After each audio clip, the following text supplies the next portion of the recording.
अपविवेक रसम पीत्वा रसम उपसमस्त चाह निद्रो होति निष्पापो धम्म पीति रसम पिबम तस्माहि धीरंच पंचच बहु स्तुंतम चा घोर्य शीलम वतवंत मरियम तम दास्यम सपुरिसम सुमेधम भजेत नखत पंथम व चंदिमा। एक दिन वैशाली में विहार करते हुए भगवान ने भिक्षुओं से कहा, भिक्षुओं सावधान, मैं आज से 4 माह बाद परिनिवृत्त हो जाऊंगा। मेरी घड़ी करीब आ रही, मेरे विदा का क्षण निकट आ रहा। इसलिए जो करने योग्य हो करो, देर मत करो। ऐसी बात सुन भिक्षुओं में बड़ा भय उत्पन्न हो गया। स्वाभाविक,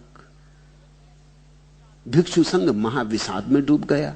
स्वाभाविक, जैसे अचानक अमावस हो गई। भिक्षु रोने लगे, छाती पीटने लगे। झुंड के झुंड भिक्षुओं के इकट्ठे होने लगे और सोचने लगे और रोने लगे और कहने लगे, अब क्या होगा, अब क्या करेंगे।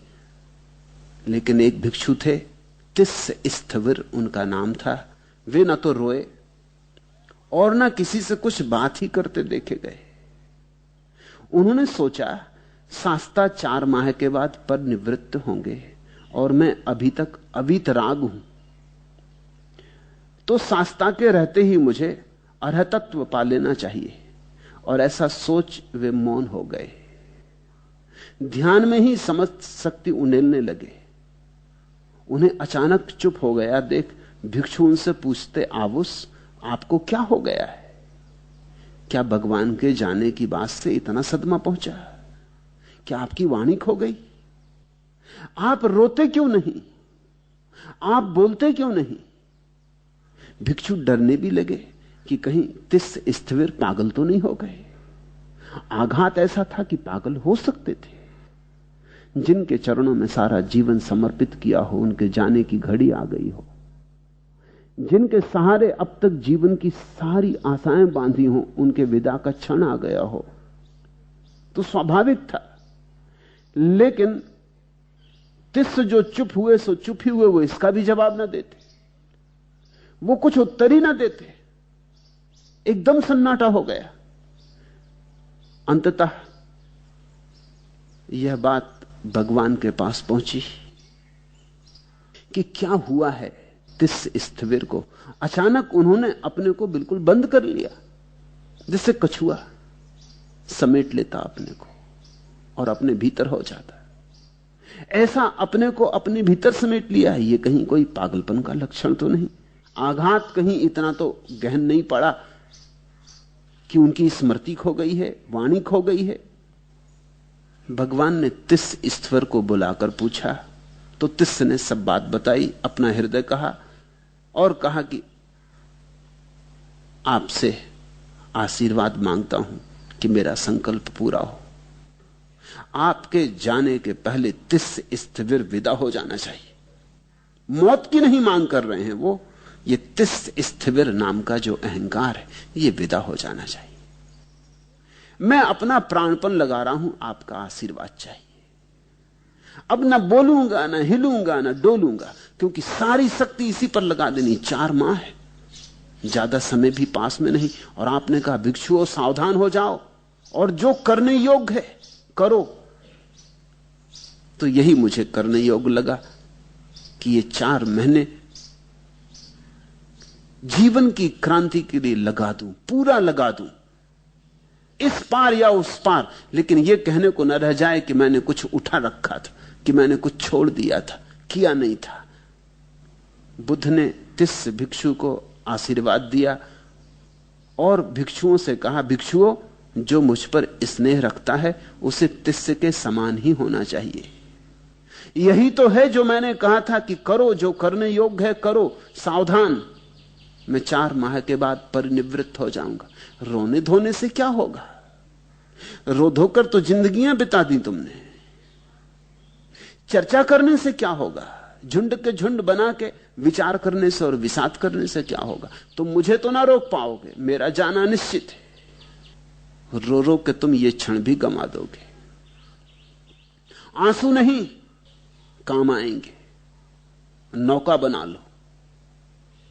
तिस स्थिविर ने ठीक ही किया है, इसने मौन की नौका बना ली।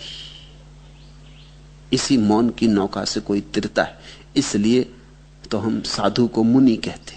मुनि का अर्थ होता है जिसने मौन की नौका बना ली। तिस स्थिविर मुनि हो गया है। गंधमाला आदि से पूजा करने वाले मेरी पूजा नहीं करते, वह वास्तविक पूजा नहीं है। जो ध्यान के फूल मेरे चरणों में आके चढ़ाता है वही मेरी पूजा करता है, ऐसा बुद्ध ने कहा। धर्म के अनुसार आचरण करने वाला ही मेरी पूजा करता है, ऐसा बुद्ध ने कहा। ध्यान ही मेरे प्रति प्रेम की कसौटी है। रो मत, ध्याओ। रो नहीं, ध्याओ। और तब उन्होंने ये गाथाएं कही। पविवेक रसम पीतवा, रसम उपसमस्त चाह, निद्रो होति निष्पापो, धम्म पीति रसम पिव। एकांत का रस पीकर तथा शांति का रस पीकर मनुष्य निडर होता है और धर्म का प्रेम रस पान करके निष्पाप होता है। तो एकांत का रस पीकर, एकांत का अर्थ होता है अपने भीतर डुबकी लो। बाहर बहुत संबंध जोड़े, दूसरे से बहुत नाते बनाए, दुख के अतिरिक्त क्या कब पाया। अब अपने से नाता जोड़ो, एक नया सेतु बनाओ अपने और अपने बीच। अब अपने में जाओ। एकांत का अर्थ नहीं होता हिमालय चले जाओ। एकांत का अर्थ होता है जो संबंधों में बहुत ज्यादा जीवन ऊर्जा लगाई है उसे संबंधों से मुक्त करो, अपने साथ रमो, आत्मलीन बनो। एकांत का रस पीकर, पविवेक रसम पीतवा। और बुद्ध उसको रस कह रहे हैं, प्यारा शब्द उपयोग कर रहे हैं, क्योंकि जिसने एकांत का रस पी लिया उसने अमृत पी लिया। जिसे तुम संबंध में खोज रहे हो और कभी संबंध में पा ना सकोगे, वो एकांत में पाया जाता है। वो अपने ही स्वभाव में छिपा पड़ा है। वो झरना तुम्हारा है, वो तुम्हारी ही गहराइयों में दबा पड़ा है। एकांत का रस पीकर तथा शांति का रस पीकर मनुष्य निडर होता है। अब तुम भयभीत हो रहे हो, बुद्ध ने कहा, रो रहे हो, चीख रहे हो। मेरे जाने के कारण तुम भयभीत हो रहे हो, क्योंकि तुमने मुझसे तो संबंध बनाया, अपने से संबंध नहीं बनाया। मैं जा रहा हूं तो तुम रो रहे हो। पत्नी जाएगी तो पति रोएगा, पति जाएगा तो पत्नी रोएगी, बेटा जाएगा तो बाप रोएगा, बाप जाएगा तो बेटा रोएगा। जिन्होंने दूसरों से संबंध बनाने में ही सारी ऊर्जा नियोजित की है, वे रोते ही रोते जीवन गमाएंगे। अपने से संबंध जोड़ो, शांति का रस पीकर, रसम उपसमस्त चाह, उस एकांत का, मौन का, शब्द शून्यता में डूबकर अपना रस पियो, अपने को चखो, तो फिर निडर हो जाओगे। फिर कोई भय नहीं। बुद्ध रहें कि जाएं, कौन कहां आता जाता, सब जहां है वहीं है। न कोई आता न कोई जाता, सिर्फ हमारे संबंध टूटते और बनते। तुम अगर असंग हो जाओ तो फिर कोई जीवन में पीड़ा नहीं, दुख नहीं। धर्म का प्रेम रस पान कर निष्पाप हो जाओ। और धर्म कहां है? धर्म का अर्थ होता है स्वभाव, धर्म का अर्थ होता है तुम्हारी नियति। तुम जो वस्तुता हो वही धर्म। इसलिए जैसे चंद्रमा नक्षत्र पथ का अनुसरण करता है, वैसे ही धीर, प्राज्ञ, बहुश्रुत, श्रीलवान, व्रत संपन्न, आर्य तथा बुद्धिमान पुरुष का अनुगमन करना चाहिए। तो बुद्ध ने कहा, इस तिस्य को देखो, ये धीर है, प्राज्ञ है, बहुश्रुत है, शीलवान है, व्रत संपन्न है, आर्य है, बुद्धिमान है, इसका अनुगमन करो। रोधो मत, तस्माहि धीरंच पचंच बहुस्तुतम चाह, घोर्य शीलम वतवंत मरियम। इसके पीछे जाओ, इससे सीखो। जो इसे हुआ है वही तुम्हें भी होने दो।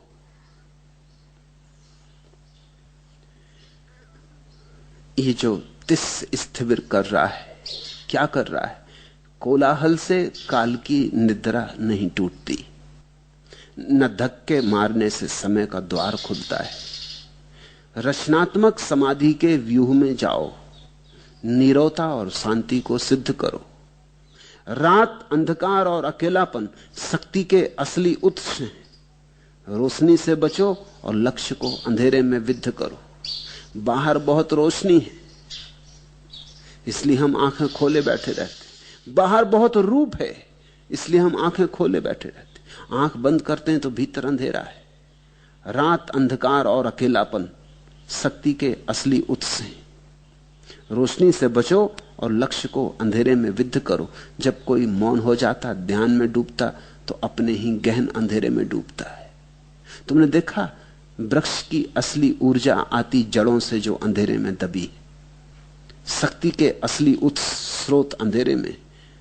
मां के गर्भ में अंधेरे में पड़ा हुआ बच्चा बढ़ता है, जीवन को पाता है। बीज भूमि में दब जाता, अंधेरे में फूटता है। तुम थक जाते दिन में, रात के अंधेरे में सो जाते, सुबह फिर पुनरुज्जीवित होते हो, नया जीवन, नई ऊर्जा लेकर आते हो। जिसे अपने भीतर जाने का रहस्य समझ में आ गया, उसके जीवन में परम ऊर्जा प्रकट होने लगती। वो एक ऐसे उत्स पर पहुंच जाता है, एक ऐसे स्रोत पर कि जितना भी खर्च करो कुछ खर्च नहीं होता। वो अविनाशी स्रोत को उपलब्ध हो जाता है। बुद्ध ने अनेक अनेक रूपों में लोगों को जागने की ही शिक्षा दी। कोई ज्यादा भोजन कर रहा है तो उसे जगाया, कोई भूखा है तो कैसे जाग पाएगा तो भोजन दिया, कोई रागाग्नि में डूबा है तो उसे झकझोरा, जगाया, कोई शब्दों में, रोने धोने में, संबंधों में डूबा है तो उसे हिलाया। तोड़कर पुराने आभूषण, नहीं बनाया कोई नया आभरण, नकार कर स्थापित मूल्य, नहीं रचा कोई नया प्रतिमान, केवल दी मूर्छा विमुक्त दृष्टि, सत्य को मुक्ति, केवल दी मूर्छा विमुक्त दृष्टि। बुद्ध का दान इतना ही है, मूर्छा विमुक्त दृष्टि। तुम सोए सोए ना जियो, जाग कर जियो, होश से जियो। बुद्ध ने कोई प्रार्थना नहीं सिखाई किसी आकाश में बैठे परमात्मा के प्रति।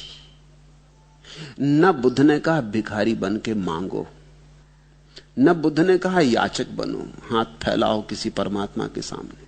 बुद्ध ने तो कहा अपने भीतर जाओ और परमात्मा मिल जाएगा, तुम परमात्मा हो।